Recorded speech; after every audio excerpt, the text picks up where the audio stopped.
उमर अंसारी जी हमारे साथ हैं। उमर भाई, आप मिले मुख्तार जी से, हम नहीं कैसी मिले। स्थिति है? बिल्कुल गलत बात है, मुझे नहीं मिलने दिया गया। लाउड नहीं, बल्कि जो थोड़ा सा नीचे करिए, फेस देखिए। जो पत्र भेजा गया था, उसमें मेरा नाम भी था, अफजाल बाबा का नाम था, लेकिन अफजाल बाबा को सांसद जी को मिलने दिया गया, उनको अलाउ किया गया, मुझे अलाउ नहीं किया गया है।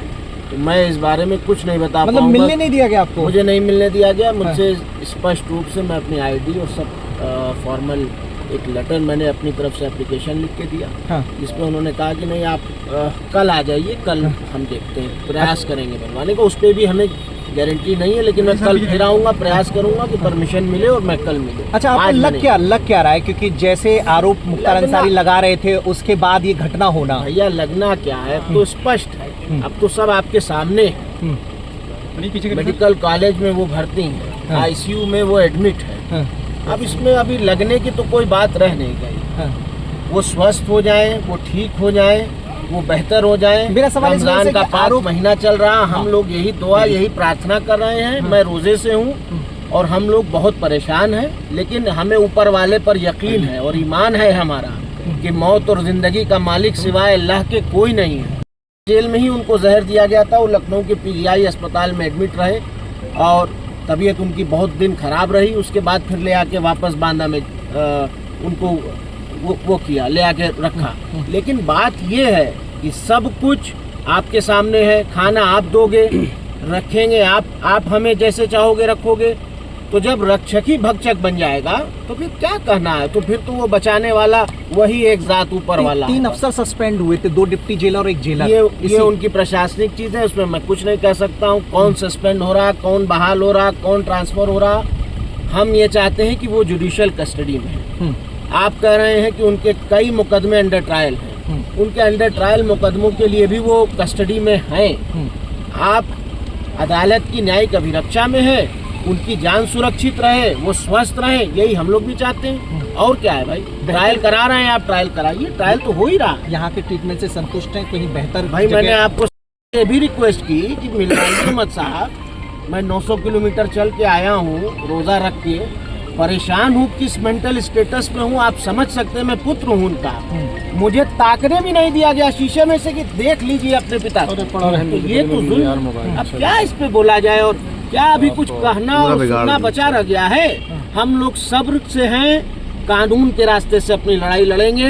माननीय सर्वोच्च न्यायालय में इस मैटर को लेकर जा रहे हैं। माननीय सर्वोच्च न्यायालय देखिए, वहां से जो आदेश आएगा उसी पे हमें कोर्ट से कहीं और अस्पताल में रेफर करने के लिए उसी पर हमें उम्मीद है। न्यायपालिका पर हमें विश्वास है, न्यायपालिका पर हम अटूट यकीन रखते हैं और हमें यकीन है कि जरूर अदालत से हमें न्याय मिलेगा। परिवार के और कौन लोग मिलने आए थे आपके साथ? सांसद जी आए थे, उनकी आपने बाइट ली है, अफजाल बाबा, और मैं आया था, मुझे मिलने नहीं दिया गया। मैं कल फिर आऊँगा और प्रयास करूँगा कि कल मुझे परमिशन मिले और मुझे अपने पिता को, जो इतनी गंभीर हालत में, उनको कम से कम देखने तक मिला जाए। ये इंसानियत और मानवता भी कोई चीज़ होती है। पुलिसिया कार्रवाई और डंडा और ठीक है, सब कुछ अलग है, सब सरकार की कार्रवाई एक तरफ, लेकिन मानवता भी कोई चीज़ होती है। मतलब पुत्र आप भेजते हो एक को, मैं अपने से तो आया नहीं, आपने तार से सूचना भेजी जिसमें मेरा आखिरी पैराग्राफ में 2 ही नाम लिखा है आपने, एक अफजाल अंसारी उनके भाई, एक उमर अंसारी उनके पुत्र, जिसमें से एक आदमी को आप मिलने दोगे?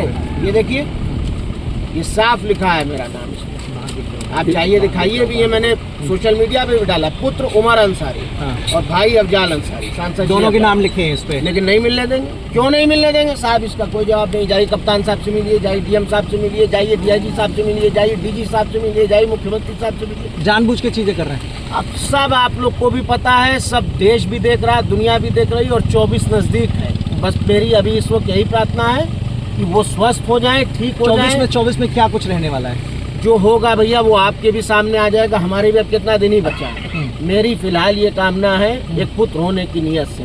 बाप सब कुछ होता है। मेरे 25-26 साल के जीवन में मैं 25 साल अपने बाप के बगैर रहा हूँ। मैं उनके जीते जी उनसे दूर रहा हूँ। हमने होली की, दिवाली की खुशियाँ नहीं देखी, हमने ईद की, बकरीद की खुशियाँ नहीं मनाई, क्योंकि मेरे बाप नहीं थे हमारे पास। और आज जब उनको इस परिस्थिति में देखता हूँ और जब ये कार्रवाई देखता हूँ कि पुत्र अपने पिता से बुलवाया जाएगा, 900 किलोमीटर आएगा और फिर ताकने भी नहीं देंगे शीशे से कि देख लें कि कैसे हैं वो, स्वस्थ हैं, जीवित हैं, ठीक हैं, ये भी नहीं देखने आप देंगे। परेशान हैं 24 के लिए, कुछ अपील, कुछ अपने अब कुछ समर्थकों से पूछना है कि परेशान है कि नहीं है, कुछ अपील- स्वाभाविक है भैया, परेशान है, बहुत परेशान है। लेकिन बताया ना कि ईमान है, और ईमान यही है कि मौत और जिंदगी का मालिक सिवाय अल्लाह के कोई नहीं है। तो जब वहाँ से परवाना कट जाएगा कोई बचा नहीं सकता।